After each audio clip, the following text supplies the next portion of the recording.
Hey there and once again welcome to WS Cube Tech my self Bhagirath गिरी।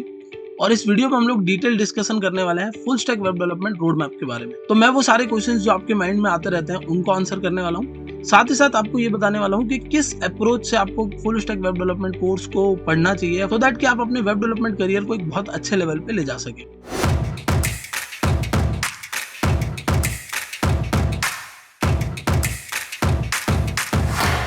तो कुछ questions के साथ शुरुआत करते हैं हम लोग। सबसे पहला क्वेश्चन जो वेब डेवलपमेंट सीखने से पहले आपको क्लियर होना चाहिए वो ये है कि वेब डेवलपमेंट एक्चुअली होता क्या है। तो वेब डेवलपमेंट का बहुत एक सिंपल सा मतलब है, इस दुनिया में चलने वाली हर एक चीज जो इंटरनेट पे चल रही है वो वेब की मदद से चल रही है और उस वेब को डेवलप करना वेब डेवलपमेंट कहलाता है। इस वेब डेवलपमेंट टर्म के अंदर यानी फुल स्टैक वेब डेवलपमेंट की जब हम बात करते हैं तो तीन चीजों की हम लोग मेजरली बात कर रहे होते हैं। सबसे पहले हम बात करते हैं फ्रंट एंड की, नेक्स्ट हम बात कर रहे होते हैं बैक एंड की और हम बात करते हैं डेटाबेस की। इन तीन चीजों को मिलाकर मेरा एक फुल स्टैक बनता है और उसी फुल स्टैक को आज हम डिटेल में समझने वाले हैं कि क्या क्या चीजें हमें पढ़नी चाहिए। तो वेब डेवलपमेंट बहुत एक सिंपल सी चीज है। Everything in this world that works on internet is because of web development. हर वो चीज जो इंटरनेट की वजह से चल रही है वो वेब डेवलपमेंट की वजह से चल रही है। अब दूसरा जो क्वेश्चन आता है, who should learn web development. Web development किसके लिए है, किसको वेब डेवलपमेंट सीखना चाहिए। तो वो एस्पिरेंट्स जो अपना करियर आईटी में बनाना चाहते हैं और एक ऐसी फील्ड में करियर बनाना चाहते हैं जो कि बहुत लॉन्ग लास्टिंग हो या लेट्स से जो कि कभी नेवर एंडिंग हो। ऐसी फील्ड में करियर बनाना चाहते हैं जिसमें बहुत सारे चैलेंजेस आए या ऐसी फील्ड में करियर बनाना चाहते हैं जिसमें कभी भी लर्निंग रुके ना। तो वेब डेवलपमेंट एक ऐसी फील्ड है जहां पर आपको ये सारे ऑप्शंस ओपन हो जाते हैं। मतलब आपको चैलेंजेस हमेशा देखने मिलेंगे, आप वो चीजें बना रहे होंगे जो आपने एक्सपीरियंस किया है और इसी के साथ साथ आपकी लर्निंग लाइफ लॉन्ग चलेगी, साथ ही साथ आपका करियर भी लाइफ लॉन्ग चलेगा। तो ऐसे लोग जो आईटी में उस तरफ करियर बनाना चाहते हैं जिस तरफ ये सारी चीजें मिल जाए वो लोग वेब डेवलपमेंट को एज अ करियर चूज कर सकते हैं। अब इसी के साथ एक नेक्स्ट क्वेश्चन अराइज होता है कि क्यों वेब डेवलपमेंट एक बहुत अमेजिंग करियर है। आप कहीं भी देख लो वेब डेवलपमेंट की बात हमेशा हो रही है। आप आज से 10 साल पुराने कोई वीडियो को उठा लोगे, अगर आप किसी 20 साल पुराने किसी स्पीच को अगर कहीं से वीडियो निकाल पाए आप, तो वहां भी वेब डेवलपमेंट की बात चल रही होगी। आज भी हम वेब डेवलपमेंट की बात कर रहे हैं। तो वेब डेवलपमेंट एक ऐसा अमेजिंग करियर क्यों है, क्योंकि मैंने आपको बता दिया कि इंटरनेट पे चलने वाली हर चीज वेब डेवलपमेंट की वजह से चल रही है। अब क्योंकि इंटरनेट पे चलने वाली हर चीज वेब डेवलपमेंट की वजह से चल रही है तो इंटरनेट कभी खत्म नहीं होने वाला। अब जब इंटरनेट खत्म नहीं होगा और सारी चीजें धीरे धीरे डिजिटलाइज होती जाएगी, मतलब आप हर चीज को देखो, किसी भी कोई अगर गोलगप्पे वाला भी है तो उसकी भी अपनी एक वेबसाइट मिल जाएगी। आजकल इस तरीके का ट्रेंड चल रहा है। तो ये सारी चीजें वेब डेवलपमेंट की वजह से हो रही है और इसी रीजन की वजह से वेब डेवलपमेंट में जो जॉब अपॉर्चुनिटीज है, जो सैलरी पैकेजेस है वो धीरे धीरे बढ़ते जा रहे हैं। एक बिगिनर वेब डेवलपर भी हो तो भी 4 लाख तक आप ईयरली पैकेज पे आराम से जा सकते हो। तो इसी वजह से वेब डेवलपमेंट एक अमेजिंग करियर है, क्योंकि यहाँ आपको कभी भी अपॉर्चुनिटीज की कमी नहीं मिलेगी। आपको सैलरी पैकेज हमेशा अच्छे मिलेंगे और आपको हमेशा अपने आप को अपडेटेड रखना होगा, तो कभी भी आप पीछे नहीं रह जाएंगे, टाइम के साथ चलते रहेंगे हमेशा। अब ये तो समझ आ गया कि वेब डेवलपमेंट क्यों पढ़ना है, क्या मिलने वाला है, वेब डेवलपमेंट क्या होता है। अब वेब डेवलपमेंट को कैसे पढ़ना है वो डिटेल में हम लोग डिस्कस करेंगे। तो सबसे पहले हम बात करेंगे यहाँ पर फ्रंट एंड की। फ्रंट एंड को मैंने 3 हिस्सों में डिवाइड किया हुआ है। तो यहाँ पर मैंने बिगिनिंग, मिडवे और गेटिंग प्रो, इन 3 चीजों के बारे में बात की है। तो सबसे पहली चीज, जब आप फ्रंट एंड पढ़ना शुरू करते हो, आपको HTML, CSS और जावास्क्रिप्ट इन 3 चीजों को पढ़ना होता है। ये 3 चीजें एक ऐसी चीज है जो मैंने कई सालों के एक्सपीरियंस से देखा कि कभी नहीं बदलती। मैंने लारावेल भी पढ़ा है, मुझे लारावेल भी आता है, मुझे रिएक्ट भी आता है, नोड भी आता है। बट मैंने एक चीज जो एक्सपीरियंस की कि हमेशा इन सब चीजों की जो शुरुआत है वो किससे होती है, वो HTML, CSS और जावास्क्रिप्ट से होती है। तो ये 3 चीजें बहुत एसेंशियल है, HTML, CSS एंड जावास्क्रिप्ट, जिनको आपको बहुत अच्छे से इन डिटेल में पढ़ना है। और इनको पढ़ते हुए आपके आराम से 2.5 टू 3 मंथ्स भी जा सकते हैं अगर आप इनको डिटेल में पढ़ते हो, वरना मिनिमम आपको 2 महीने तो देने ही है।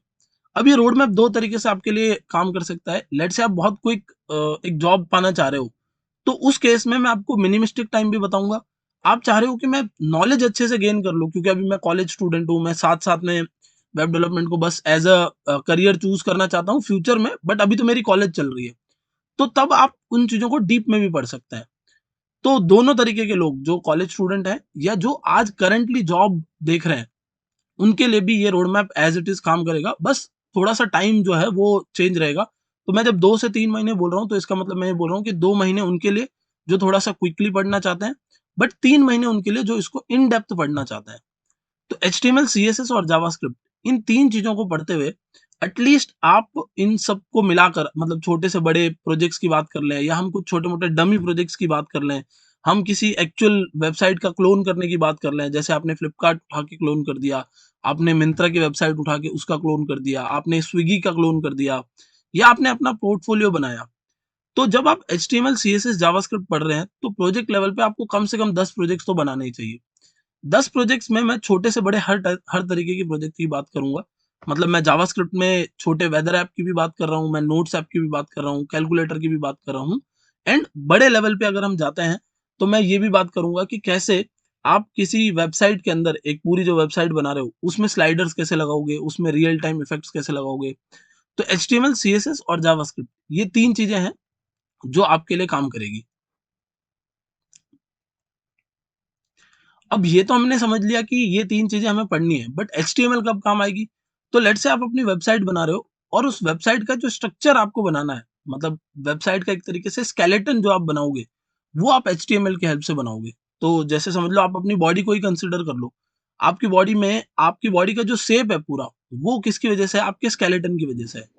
बट उस बॉडी को ब्यूटीफाई करने के लिए उस पे स्किन लगी हुई है, उस पे आपका स्किन का एक कलर है, आपके हेयर्स का एक कलर है। तो वो सब कुछ जो कलर वाला काम है, वो किससे आता है? सीएसएस से आता है। एंड फाइनली जो तीसरी चीज है, वो है आपकी जावास्क्रिप्ट। अब जावास्क्रिप्ट यहाँ पर क्या रोल प्ले करती है?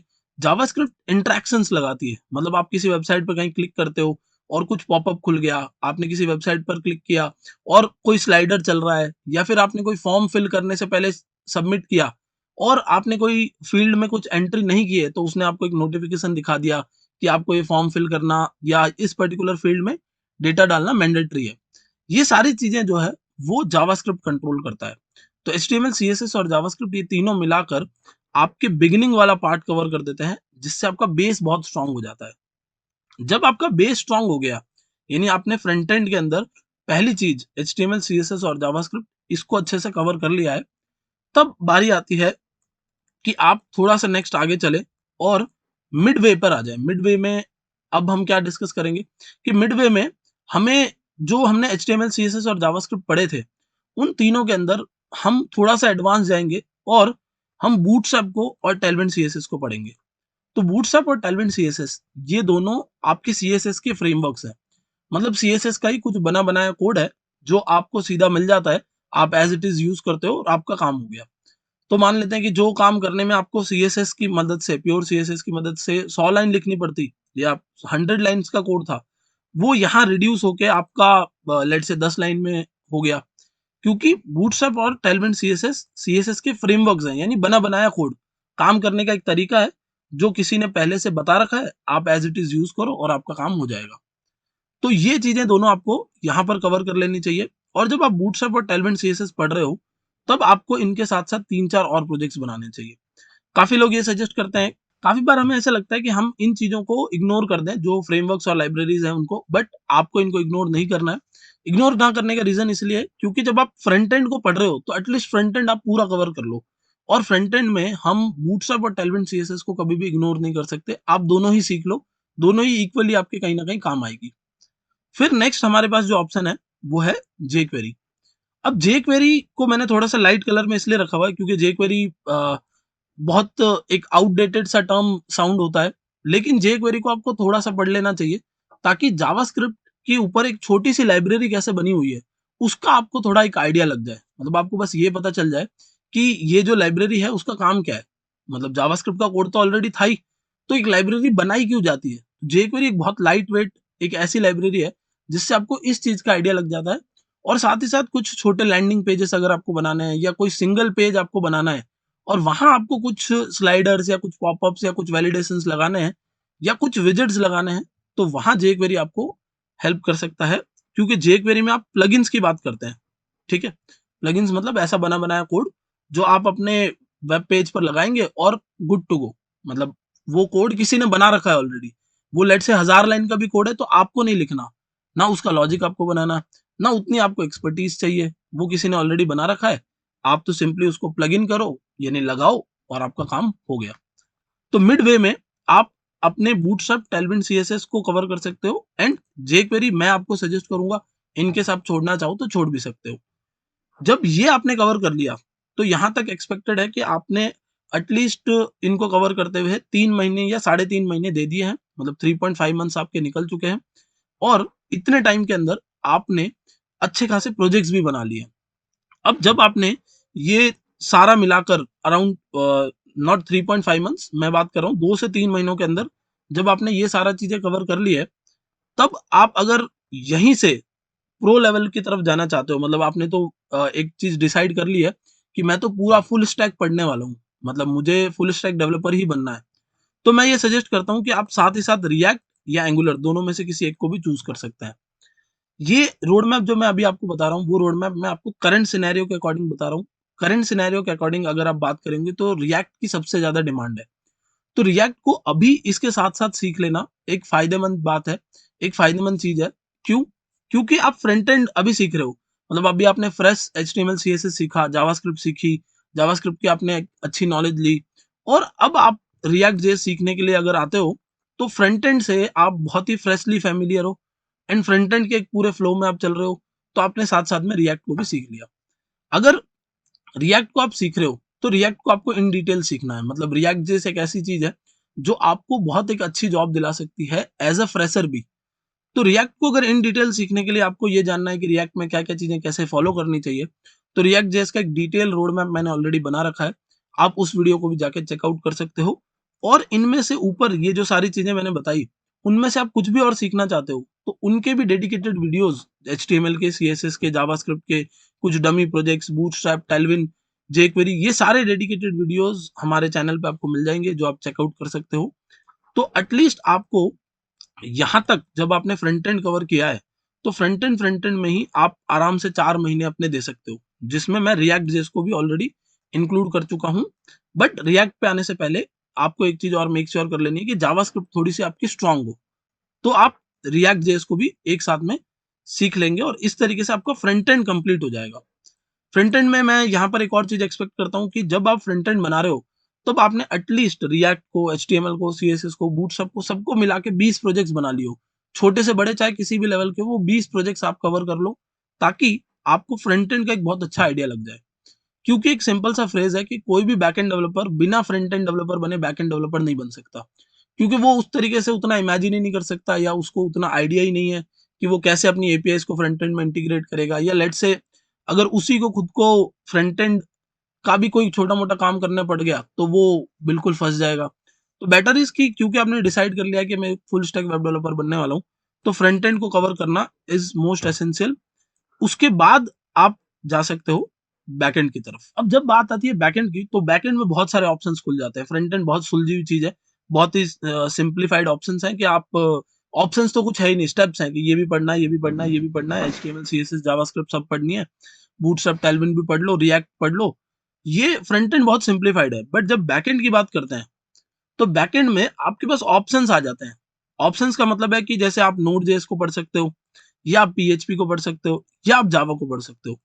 कोई भी आपको ये सजेस्ट नहीं करेगा कि तीनों चीजें एक साथ में पढ़ लो, क्योंकि तीनों अलग अलग तरीके से काम करती है। गोल सेम है तीनों का। गोल क्या है कि तीनों बैकएंड बना रहे हैं। बैकएंड मतलब वो हिस्सा जो आपको दिखता नहीं है। बट जब ये तीनों बैकएंड बना रहे हैं तब नोड जेएस अलग तरीके से काम करता है, पीएचपी अलग तरीके से काम करता है और जावा अलग तरीके से काम करता है। तो आपको क्या करना है, अगर आपने नोड जेएस पकड़ लिया है तो आपको नोड जेएस को ही पढ़ना है और उसके बाद नोड जेएस का एडवांस फ्रेमवर्क एक्सप्रेस भी कवर कर लेना है।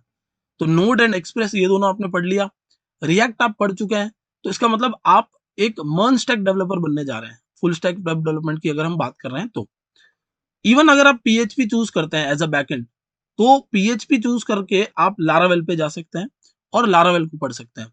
अब पीएचपी काफी लोगों को लगेगा कि एक आउटडेटेड लैंग्वेज है, बट ऐसा पिछले 10 साल से लोग कह रहे हैं, ऐसा नहीं है, क्योंकि लारावेल में बहुत फ्रीक्वेंट अपडेट्स आते हैं। अगर पीएचपी आउटडेटेड होती तो लारावेल अपने आप को अपडेट ही नहीं करता। तो पीएचपी को अगर आप पढ़ते हैं तो लारावेल पढ़ सकते हैं। बट आपके माइंड में क्वेश्चन आएगा कि सर फिर मैंने रिएक्ट क्यों पढ़ा? तो रिएक्ट फ्रंट एंड के लिए पढ़ा आपने, मतलब ऐसा जरूरी नहीं है कि आप मर्न स्टैक पर ही काम करो। आपने फ्रंट एंड बना लिया रिएक्ट से, बैक एंड आपका पीएचपी से बना हुआ है, आपकी पीएचपी की एपीआई फ्रंट एंड पे चली जाएगी। तो उस तरीके से भी आप दोनों को कनेक्ट कर सकते हो। तो नोड जेएस पढ़ोगे तो आप एक्सप्रेस जेएस की तरफ जा सकते हो, और पीएचपी अगर आप पढ़ रहे हो तो फिर आप लारावेल की तरफ जा सकते हो। एंड इन केस अगर आप चूज करते हो कि नहीं मेरा जावा स्ट्रांग है, मैं जावा को ही पढ़ना चाहता हूँ, जैसे लेट से आपने बीटेक किया हुआ है और बीटेक में अभी आप करंटली जावा पढ़ रहे हो या पढ़ चुके हो और आपको जावा बहुत पसंद है, तो जावा को पढ़ के आप स्प्रिंग फ्रेमवर्क की तरफ जा सकते हो और उसकी हेल्प से आप वेब डेवलपमेंट कर सकते हो। तो ये 3 ऑप्शंस हैं जिनमें से आपको एक ही सिलेक्ट करना है और उसके साथ कंटिन्यू करना है। तीनों सिलेक्ट करने की जो तीनों सिलेक्ट करने का जो डिसीजन है वो कभी ना लें, क्योंकि इन तीनों को अगर आपने सिलेक्ट कर लिया तो आपको बहुत सारा टाइम वेस्ट हो जाएगा। तो ये बैकएंड के अंदर आपको कवर करना है, और बैकएंड में जब आप इसको कवर कर रहे हो तो आपको साथ-साथ में कुछ छोटे-मोटे और प्रोजेक्ट्स बनाने हैं, जिन प्रोजेक्ट्स को आप अल्टीमेटली अपने फ्रंट एंड के साथ में इंटीग्रेट भी करोगे। अब जब क्योंकि आपने एक लैंग्वेज चूज़ कर ली एंड आपने एक डिसीजन ले लिया कि मैं नोड.जेएस पढ़ के एक्सप्रेस पे जाऊँगा, तो आप बैकएंड तो डेवलप करना सीख चुके हो। अब बैकएंड डेवलप करते हुए और एक चीज़ जो आपको इसके साथ में ज़रूरत पड़ेगी वो होगी आपके डेटाबेस की। क्योंकि आप बैकएंड डेवलप कर रहे हो, ये अदर एसेंशियल चीज़ों पे अभी हम आएँगे। क्योंकि आप बैकएंड डेवलप कर रहे हो, तो आप डेटाबेस को भी साथ-साथ में कवर करोगे तभी आपका काम बनेगा। तो लेट्स से कि मैं अगर चूज़ करता हूँ कि मैं नोड.जेएस पे जाऊँगा, तो मेरे पास इन दोनों डेटाबेस में से किसी एक को चूज़ करने का ऑप्शन है, आइदर एसक्यूएल और नो एसक्यूएल। एसक्यूएल यानी एक तरीके की स्ट्रक्चर्ड क्वेरी लैंग्वेज जिसमें आपका डेटा जो है वो टेबुलर फॉर्मेट में स्टोर होगा। जैसे आप लेट्स से आपकी जो अटेंडेंस होती थी उसमें सीरियल नंबर होते हैं, आपके नाम होते हैं एंड आपके एब्सेंट प्रेजेंट लगाया जाता है। तो टेबुलर फॉर्मेट में अगर डेटा स्टोर किया जा रहा है तो वो एसक्यूएल है। बट अगर किसी डेटा को टेबुलर फॉर्मेट में ना स्टोर करके एक तरीके से रैंडमली जावास्क्रिप्ट ऑब्जेक्ट में स्टोर किया जा रहा है या किसी और तरीके से स्टोर किया जा रहा है, तो वो आपका नो एसक्यूएल है। अब अगर आप नोड.जेएस को चूज कर रहे हो तो फिर आप यहाँ पर नो एसक्यूएल यानी मोंगोडीबी को चूज करोगे, क्योंकि नोड.जेएस जब आप चूज कर रहे हो, आपने रिएक्ट पढ़ लिया तो आप मर्न स्टैक की बात कर रहे हो जिसमें M stands for MongoDB. But in case आप बोलते हो कि नहीं मैं तो पीएचपी की तरफ जाना चाहता हूँ, तब आप एसक्यूएल को चूज कर सकते हो और माई एसक्यूएल पे जा सकते हो। अगर आप जावा को चूज करते हो तब आप एसक्यूएल की तरफ जा सकते हो और एसक्यूएलाइट को चूज कर सकते हो। तो आपके पास डेटाबेस में भी ऑप्शन है कि अगर आपने इनमें से ये टेक्नोलॉजीज में से किसी एक टेक्नोलॉजी को चूज किया है तो आप इसकी तरफ जा सकते हो। एक और ऑप्शन जो यहाँ पर हो सकता है वो पाइथन भी है बैकएंड में, बट अभी हमने वो मेंशन नहीं किया है। तो पाइथन को भी आप कंसिडर कर सकते हो और पाइथन के फ्रेमवर्क जेंगो पर भी जा सकते हो। तो ये आपने बैकएंड और डेटाबेस दोनों एक साथ में ही कवर करना है, मतलब दोनों चीजें अलग अलग कवर नहीं होगी क्योंकि आप अभी फुल स्टैक वेब डेवलपमेंट की बात कर रहे हो। हाँ, डेटाबेस को आप थोड़ा सा अच्छे से समझने के लिए डेटाबेस को इन डेप्थ पढ़ सकते हो, बट बैकएंड में आपको साथ साथ में डेटाबेस तो चाहिए ही होगा। इस डेटाबेस में जैसे आप अगर एसक्यूएल को पढ़ना चाहते हो तो एसक्यूएल की कंप्लीट प्लेलिस्ट हमारे चैनल पे अवेलेबल है। अगर आप मोंगोडीबी को पढ़ना चाहते हो तो मोंगोडीबी की भी कंप्लीट प्लेलिस्ट हमारे इसी चैनल पे अवेलेबल है, जो कि आप जाके चेकआउट कर सकते हो। तो अब क्योंकि आपने बैकएंड कवर कर लिया है, आपने डेटाबेस कवर कर लिया है, तो बैकएंड से ही जुड़ी हुई कुछ अदर एसेंशियल चीजें हैं जो आपको और अच्छे से समझ लेनी है। जैसे कि आपको सबसे इंपॉर्टेंटली ये समझ लेना है कि रिक्वेस्ट एंड रिस्पॉन्स, ये दोनों चीजें कैसे काम करती है। एक क्लाइंट सर्वर को रिक्वेस्ट कैसे भेजता है और सर्वर उसका रिस्पॉन्स कैसे देता है। फिर आपको HTTP रिक्वेस्ट मेथड्स को समझ लेना है कि HTTP रिक्वेस्ट मेथड्स क्या होते हैं, क्यों उनकी इंपॉर्टेंस है, कैसे काम करते हैं, और उसके बाद जो बेसिक प्रोटोकॉल्स है वो कैसे वो कैसे काम करते हैं, ये भी आपको साथ साथ में समझ लेना है। और APIs banana is the most essential thing, मतलब बैकएंड डेवलपर का one of the most important job है एपीआईज बनाना, क्योंकि आजकल आप हर एप्लीकेशन लैपटॉप पे नहीं चला रहे हो। जैसे मैं अगर फ्लिपकार्ट की बात करूं तो फ्लिपकार्ट मैं अपने मोबाइल में भी चलाऊंगा, बट इसका मतलब ये तो नहीं है कि उसका सर्वर फिर से नया बनाया जाएगा। तो सर्वर हमेशा एक ही होता है, उसी से आपकी वेबसाइट कनेक्टेड है, उसी से आपका मोबाइल ऐप कनेक्टेड है, उसी से आपने लेट से डेस्कटॉप एप्लीकेशन बना दिया तो वो भी कनेक्टेड है। तो सभी चीजें एपीआईज की हेल्प से कनेक्टेड होती है, और नोड जेएस में भी आप यही कर रहे हो। नोड जेएस में भी आप एपीआईज बनाओगे, रिएक्ट जेएस को दोगे। आप पीएचपी में एपीआई बनाओगे या लेट से लारावेल में बनाओगे, आप रिएक्ट जेएस को दोगे। तो APIs banana is one of the most essential thing जो आपको इसके साथ ही कवर कर लेनी है। तो जब आप फ्रंट एंड की बात करते हो तो वो अलग से कवर हो सकता है, मतलब आप फ्रंट एंड में कुछ भी और मत पढ़ो।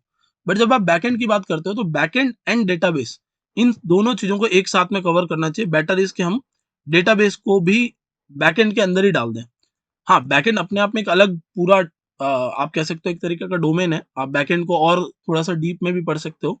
लेकिन डेटाबेस अपने आप में एक अलग पूरा डोमेन है, आप डेटाबेस को अलग भी पढ़ सकते हो, बट जब आप बैकएंड के साथ कर रहे हो तो आप डेटाबेस को यहीं इंक्लूड कर लेते हो। तो जब आपने यहाँ पर फ्रंट एंड अपना कंप्लीट कर लिया, बैक एंड कंप्लीट कर लिया, तब आप ऑलमोस्ट एक फुल स्टैक वेब डेवलपर बन चुके हो। मतलब अब आपको फुल स्टैक वेब डेवलपमेंट की तीनों एसेंशियल चीजें, फ्रंट एंड, बैक एंड और डेटाबेस, ये आती है। और यहां तक मैं एक्सपेक्ट करता हूं कि आपने अराउंड अपने 5 महीने दे दिए हैं, और एटलीस्ट कम से कम आप 20-25 प्रोजेक्ट्स के अराउंड बना चुके हो, जो कि इन सब चीजों को यूज करते हुए है। अब जब आपने यहां तक पढ़ लिया है, मतलब आप एक फुल स्टैक वेब डेवलपर बन चुके हो, तो कुछ और चीजें हैं जो आपके लिए चेरी तो कुछ और चीजें हैं जो आपके लिए सोने पे सुहागा जैसे काम कर सकती है।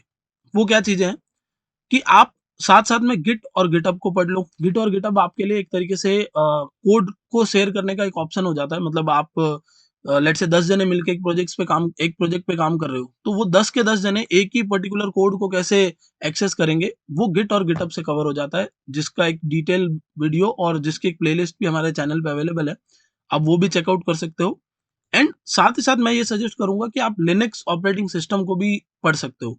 लिनक्स ऑपरेटिंग सिस्टम की जब मैं बात कर रहा हूँ, तब मैं किसी भी स्पेसिफिक चीज की बात नहीं कर रहा हूँ। आपको जो पसंद है आप उबंटू चूज कर सकते हो, या आपको जो भी ऑपरेटिंग सिस्टम लिनक्स में पसंद है वो चूज कर सकते हो।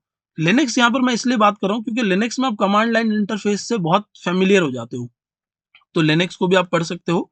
एंड लास्ट में आपको डिप्लॉयमेंट ऑन सर्वर, ये चीज को कवर कर लेना है।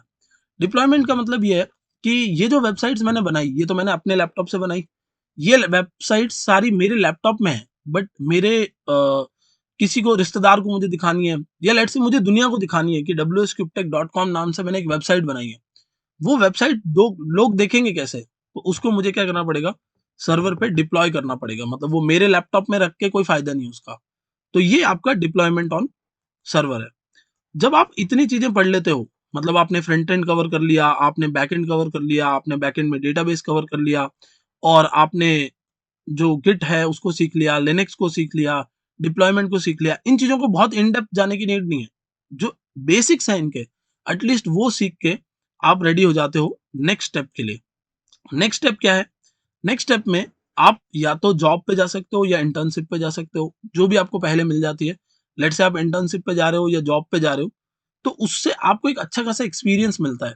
मतलब आपको ये पता चल जाता है कि आपके सीनियर्स कैसे सोचते हैं, आपके सीनियर्स कैसे काम कर रहे हैं, वो किसी कोड में से एरर्स कैसे फाइंड आउट करते हैं, वो उसके पीछे का क्या लॉजिक निकाल रहे हैं, या लेट से कोई मॉड्यूल बनाना है तो वो बैठ के आपके साथ डिस्कस कर रहे हैं कि इसको इस तरीके से करना है, या टीम मीटिंग्स हो रही है, उससे आपको एक अच्छा खासा आइडिया लग जाता है कि एक पूरे प्रोजेक्ट को कैसे मैनेज किया जाता है।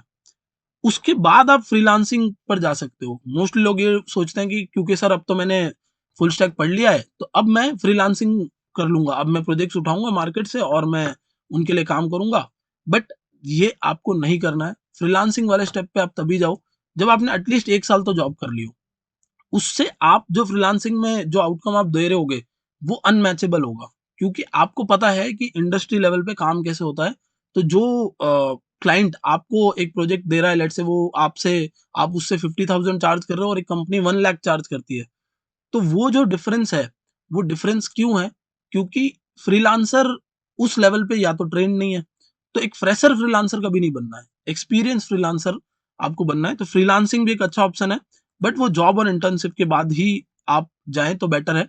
एंड जॉब भी एज अ बिगनर मैं ये सजेस्ट करता हूँ, या एज अ फ्रेशर मैं ये सजेस्ट करता हूँ कि वो जॉब आपकी रिमोट ना हो, वो जॉब आपकी वर्क फ्रॉम ऑफिस हो, जहां पर आप बैठ के उस एनवायरनमेंट को समझ सकें, और आप जो आपके को डेवलपर्स हैं उनके माइंडसेट के साथ में ये समझ पाएं कि किस तरीके से इस जर्नी को जीना है। क्योंकि गाइस वेब डेवलपमेंट एक ऐसा फील्ड है या एक ऐसी जर्नी है जो नेवर एंडिंग है। मतलब आप कभी भी वेब डेवलपमेंट में ये नहीं बोल सकते कि मुझे सब कुछ आता है। अल्टीमेटली कुछ टाइम बाद वेब डेवलपमेंट में कुछ अपडेट आएगा और आपको फिर से चीजें सीखनी पड़ेगी। तो उन चीजों को सीखने के लिए आपका बेस बहुत स्ट्रांग होना चाहिए, और उस बेस को स्ट्रांग करने के लिए आप इस रोड मैप को अच्छे से फॉलो करते हुए अगर जाते हैं, तो आपको एक फुल स्टैक वेब डेवलपर बनने से कोई नहीं रोक सकता। सो आई होप गाइस ये रोड मैप आपको पसंद आया होगा। इनमें से किसी भी चीज का एक डिटेल्ड रोड मैप अगर आप चाहते हैं तो आप कमेंट में मुझे बता सकते हैं। That's it for this video. Thank you so much for watching.